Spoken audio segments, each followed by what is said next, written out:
Tell you why men love me, like I said, because I love myself. And it took me a very long time to get to this point. But I have realized that when you love yourself, you train other people how to love you. So yes, I've trained people on how to love me, and I receive it all the time, and it feels so doggone good. It took me a long time to get to this point, though. Not all the time that I love Shanel Cooper-Sykes. Oh no, I had low self-esteem, low confidence. Yes, I'm just gonna keep it real with you guys. I have slept around with Tom, Dick, and Harry. Went from man to man. Don't act like you ain't been through it. Don't act like you have not had what I like to call your whole days. Come on, ladies. Don't act like you haven't had it. Yes, I have been through it.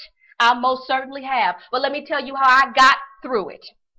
I had to learn how to be submissive.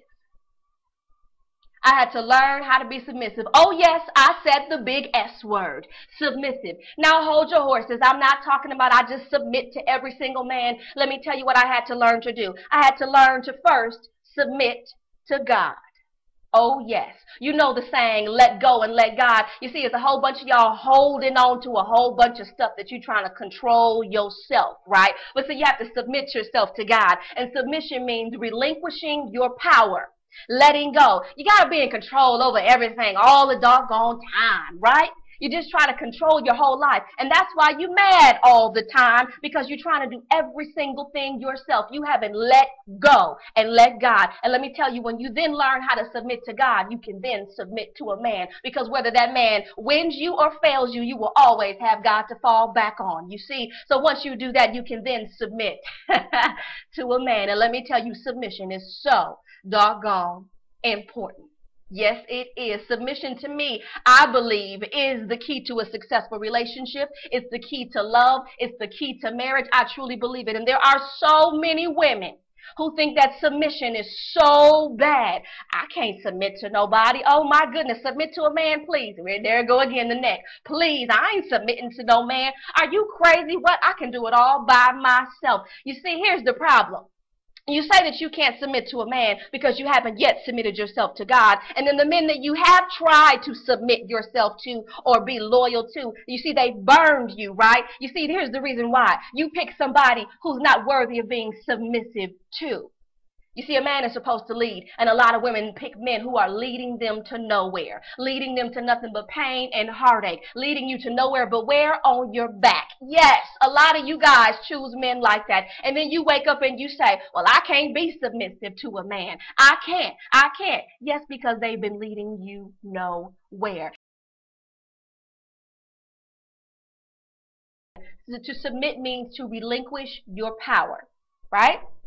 So as a single woman, you have all the power to make decisions, all the power to pay the bills, all the power to do things around the house. You have the power to go work. You have the power to do everything, right? You are in control, right?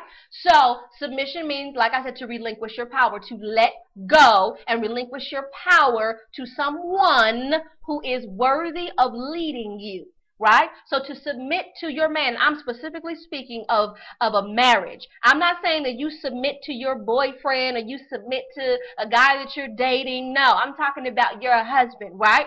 So submitting means allowing him to be the head of the household, allowing him to make decisions, right? And trusting his decisions, even if it's something that you don't want to do. Sometimes you will have to do things that you don't want to do once you submit. Think about it. When you submit yourself to God, right, it's a whole lot of things that you have to do within your life that you may not necessarily want to do, but if you're really trusting yourself in God and submitting yourself to God, you're going to do it, right? So submission just means relinquishing your power, right? Allowing him to lead, not talking back, not disrespecting him. You see, if you have to get to a level in your relationship where you have to yell at your man and you have to do the next thing and you have to call him all kind of names and start cursing at him, you shouldn't be with him.